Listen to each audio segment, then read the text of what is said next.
नमस्कार दोस्तों, हिंदू कहानी संग्रह में आप सभी का स्वागत है। आज बहुत अच्छी कहानी अंगुलीमाल की कहानी है। अंगुलीमाल बौद्धकालीन एक दुर्दांत डाकू था जो राजा प्रसेनजीत के राज्य श्रावस्ती में निरापद जंगलों में राहगीरों को मार देता था और उनकी उंगलियों की माला बनाकर पहनता था। इसीलिए उसका नाम अंगुलीमाल पड़ गया था। एक डाकू जो बाद में संत बन गया। आइए अंगुलीमाल का परिचय जानते हैं। बहुत पहले की बात है। कौशल देश की राजधानी श्रावस्ती में एक ब्राह्मण पुत्र के बारे में एक ज्योतिषी ने भविष्यवाणी की कि यह बालक हिंसक प्रवृत्तियों के वशीभूत होकर हत्यारा डाकू बन सकता है। माता पिता ने उसका नाम अहिंसक रखा और उसे प्रसिद्ध तक्षशिला विश्वविद्यालय में शिक्षा प्राप्ति के लिए भेजा।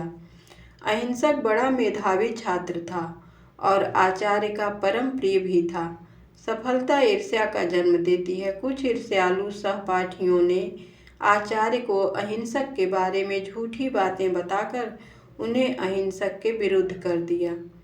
आचार्य ने अहिंसक को आदेश दिया कि वह 100 व्यक्तियों की उंगलियां काट कर लाए, तब वे उसे आखिरी शिक्षा देंगे। अहिंसक गुरु की आज्ञा मानकर हत्यारा बन गया और लोगों की हत्या करके उनकी उंगलियों को काट कर उनकी माला पहनने लगा। इस प्रकार उसका नाम अंगुलीमाल पड़ गया। भगवान बुद्ध एक समय उसी वन से जाने को उद्यत हुए तो अनेक पूर्ववासियों श्रमणों ने उन्हें समझाया कि वे अंगुलीमाल विचरण क्षेत्र में न जाएं। अंगुलीमाल का इतना भय था कि महाराजा प्रसेनजीत भी उसको बस में नहीं कर पाए। भगवान बुद्ध मौन धारण कर चलते रहे। कई बार रोकने पर भी वे चलते ही गए। अंगुलीमाल ने दूर से ही भगवान को आते देखा। वह सोचने लगा, आश्चर्य है, 50 आदमी भी मिलकर चलते हैं तो मेरे हाथ में पड़ जाते हैं, पर यह श्रमण अकेला ही चला आ रहा है, मानो मेरा तिरस्कार ही करता आ रहा है। क्यों न इसे जान से मार दूं। अंगुलीमाल ढाल, तलवार और तीर धनुष लेकर भगवान की तरफ दौड़ पड़ा। फिर भी वह उन्हें नहीं पा सका। अंगुलीमाल सोचने लगा, आश्चर्य है, मैं दौड़ते हुए हाथी घोड़े रथ को पकड़ लेता हूँ, पर मामूली चाल से चलने वाले इस श्रमण को नहीं पकड़ पा रहा हूँ। बात क्या है? वह भगवान बुद्ध से बोला। खड़ा रह श्रमण।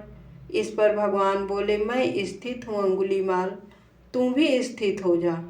अंगुलीमाल बोला, श्रमण, चलते हुए भी तू कहता है स्थित हूँ और मुझ खड़े हुए को कहता है अस्थित। भला यह तो बता कि तू कैसे स्थित है और मैं कैसे अस्थित। भगवान बुद्ध बोले, अंगुलीमाल, सारे प्राणियों के प्रति दंड छोड़ने से मैं सर्वदा स्थित हूँ। तू प्राणियों में असंयमी है, इसलिए तू अस्थित है। अंगुलीमाल पर भगवान की बातों का असर पड़ा। उसने निश्चय किया कि मैं चिरकाल के पापों को छोड़ूंगा।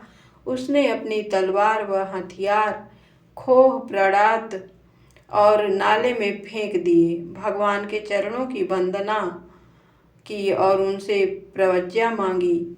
आ भिक्षु कहकर भगवान ने उसे दीक्षा दी।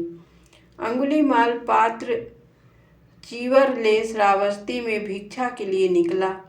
किसी का फेंका ढेला उसके शरीर पर लगा, दूसरे का फेंका डंडा उसके शरीर पर लगा, तीसरे का फेंका ढेला कंकड़ उसके शरीर पर लगा। बहते खून, फटे सिर, टूटे पात्र, फटी संघाटी के साथ अंगुलीमाल भगवान के पास पहुंचा। उन्होंने दूर से कहा, ब्राह्मण, तूने कबूल कर लिया। जिस कर्म फल के लिए तुझे हजारों वर्ष नरक में रहना पड़ता, उसे तू इसी जन्म में भोग रहा है। धन्यवाद।